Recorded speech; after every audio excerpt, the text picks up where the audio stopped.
Hey guys, how's it going? Kulprit here, and today I wanted to talk about one of my favorite practice session techniques, basically, and one of the ones I do most frequently.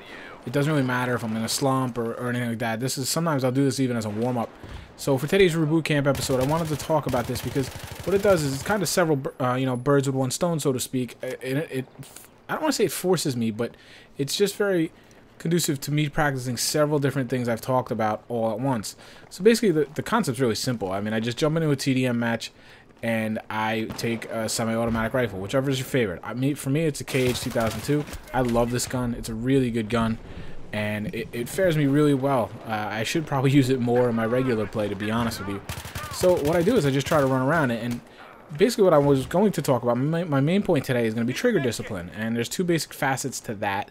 It's going to be basically, your burst firing, getting away from the automatic mode. Some of us get a little lazy, a little spoiled, and we start to lean on full auto too much. Full auto is great, it can get you out of jams and things like that, but more often than not, it's a detriment to your play. And every now and then, I know with myself, I have to check myself a little bit and kind of reboot that whole thinking. So I'll do a session like this at least probably, when I was playing a lot, probably once a week or so. And then the second facet I'm going to talk about is basically target discipline, and basically that's knowing when to shoot and when and that falls into trigger discipline. Because myself, I used to be very jumpy, and I saw a target, I would acquire a target and fire no matter what, and I would try to get the quick kills. I've trained myself not to do that, and that typically goes hand in foot. Even though TDM is not the best avenue to really see that, is because you don't really get the repercussions in TDM that you would say on a rush map. But like you'll see here, you'll see when I equip a semi-automatic weapon, I subconsciously feel as though I'm at a disadvantage, or at the least, like, I can't rush as much as I normally want to. So what does that do? That forces me to basically use cover, move a lot slower, play a lot smarter, and I find myself outplaying people a lot more when I almost like gimp myself a little bit, even though I don't. Like, the KH is a phenomenal weapon, but in my head it's foreign enough to me that I have to play differently. So it helps me focus. It helps to keep my mind focused on that I have to play differently. Here's a little area I'm talking about. This is probably people I would normally not recommend you shooting at. They're so far away. There's so much cover in between.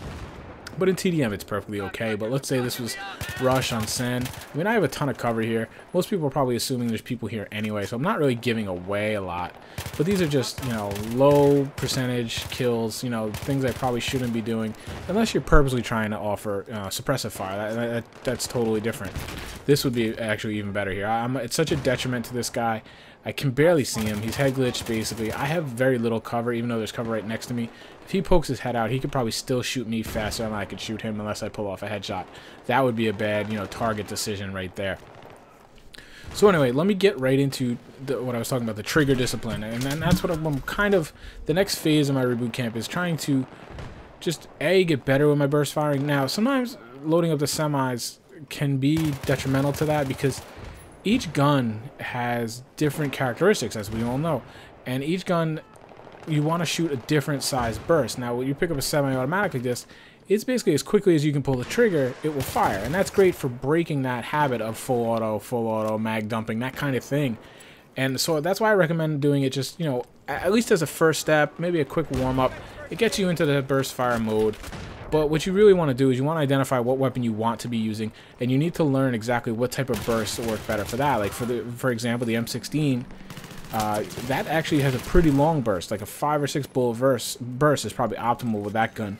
Whereas say with the AEK or something like that, when you're trying to get someone from a distance, you really have to feather it. Same with something like the MTAR, with the high fire rate type guns, you really got to feather it and try to keep it at like a 2 or 3 bullet, burst. Whereas something as user-friendly as the M16, you can get a much bigger burst on it, and it's actually better because if you feather something like the M16, you're going to get a lot of assists. You're going to get a lot of, well, you hit the guy for 2 or 3 hit shots, I'm sorry, shot markers, hit markers, excuse me.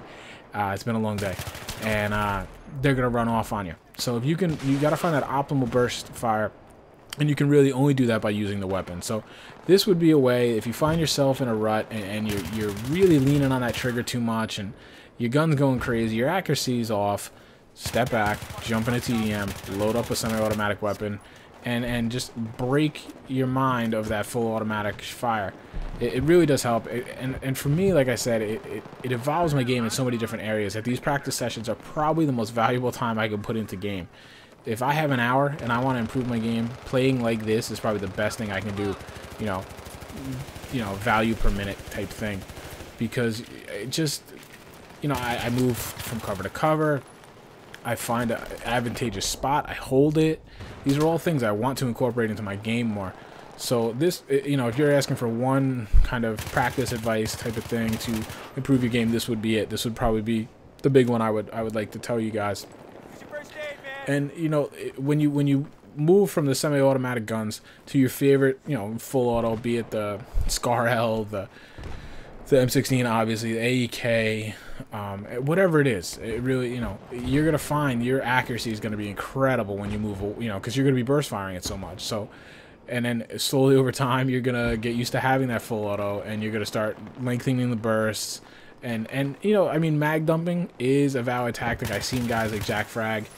They are ridiculous with it. I mean, they're so able to compensate for that the kick basically, and they're just able to keep it on target, and it literally looks like they're aimbotting, frankly. And the recoil doesn't affect them. Now the bullet spread does affect them, and there's just no way around that. There's no player controlled way to compensate for that. But their accuracy is so good that as far as time to kill, you don't notice it so much. Yes, they're probably less efficient with their bullets, but I think we all know that, you know, bullet conservation is not a huge factor in this game. It's nice, it's something you should strive for, but typically in all the chaos, you're gonna die enough that really, you know, if you're using up your bullets a little too fast, you're not gonna notice it most of the times. You'll notice it every now and then, and it'll annoy you, but it's not a big issue like it is in some other games. So, like I said, the second part of a trigger discipline would be target decisions, target acquisition. Gosh, I'm sorry, guys. Like I said, it was a long day today.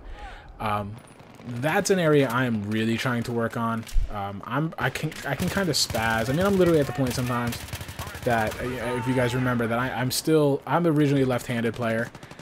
With this whole rebirth on PC, I've taught myself to play with my right hand. My right hand literally will get sore. You know, I don't know that it's carpal tunnel. I just think it's still not used to, you know, all the fine motor skills. And it'll spaz out sometimes and just literally just press a button when I don't want it to. Which is kind of funny. And it always seems to happen at the worst times when we're like trying to ninja flank somebody. I'll just fire. And it's so annoying. But, you know, for me, it's annoying because it's my hand spazzing out. But, I mean, how many times have we all been in that little squad and you're getting your flank on and you're almost there, and then here goes this guy, he chucks a grenade at the building, or he sees a sniper 300 meters on top of a hill and takes pot shots at him. And now your whole flanking maneuver is done, you know, and that's the type of thing I'm talking about. You have to weigh the value, you know, of that one kill. Is it worth getting that one kill? Is that kill going to change the sway of the battle? Or will me continuing this maneuver with my squad, and if we pull this off, will that sway the battle? And usually it will, because if you're trying something like that, it usually will have a dramatic effect on the flow of the game. And usually picking off a sniper or something like that, 9 times out of 10 is not worth it. Same goes for, you know, that guy running across the street, you know, sprinting, bunny hopping across. Yes, I mean, obviously we want to get the kills, but sometimes you're almost better off not shooting at him while he's running across the street, and instead just follow him and wait for a better opportunity. Keep your stealth. Don't let him know you're behind him, because I know myself, a lot of times if I'm crossing the street and people take a couple pot shots at me, I kind of am going to assume they're going to follow me. So I'll find some cover once I get across the street, find some cover, hunker down, take, you know, whatever it may be, get some health on myself if he hit me, and I'll wait for him. And that guy will come running right around the corner, and now the advantage goes to me. Whereas if that guy would have just held his fire, never fired at me at all, let me run across the street, and just, you know, kind of tactically followed behind me, he would probably get a really easy kill on me at some point in the very near future. Sometimes it's hard. I mean, it's not perfect, obviously, but, you know, I think we're seeing some of this evolve now that the suppressor is pretty much out of play. I mean, it's situational, people use it, but we're not seeing it anywhere near the numbers we used to see. So you're seeing things like this, you know, like I said, evolve. More people are starting to think this way. I know I have. Obviously, before, we were spoiled. You didn't really have to think about things like that. You didn't have to, there was never a question of, should I shoot? Sure, why not? I mean, what did you have to lose, so to speak? But now you definitely do. And a lot of times, it's not worth taking the shots. I find. So, like I said, this is just a little footage. TDM again, you know, obviously. Me using the KH. I love the KH, actually. It's just a great gun. And like I said, it really does help me dial in my game, so I appreciate it that much more. Like I said, this is good. I'm doing pretty good with this, actually, but I think that's more because I'm playing less frequently. So I kind of get back to my fundamentals a lot when I don't play so much. It's when I do play a lot that I get very I don't know what happens here. Such a fail. I get overconfident. But my game is definitely evolving. I think you guys can see it. This actual footage was taken a while ago, so you don't even see me using hipfire at all. That I do use a lot now, actually. So I think a lot of these things I'm showing you guys are actually taking hold of my game, and I'm really pretty excited about it. And I hope it is too. So basically, I'm asking you guys if you've kind of adapted some of these things, please let me hear about it in the comments, and I'd love to hear how it may have improved your game, or how maybe it had no effect. You know, give me some feedback so that if I do another series like this down the road, I'm sure to highlight things that work, and I'm going to omit things that don't. And maybe you've had some better luck with certain things. You've had some twists on what I talked about. Yeah, man, I'd love to hear it, because we're all just trying to get better here, and I'd really appreciate it. So there you go, guys. There's my next video in the Reboot Camp 2.0 series. I hope you enjoyed it. I'm always thankful for you watching. I hope you have a good day. Take care.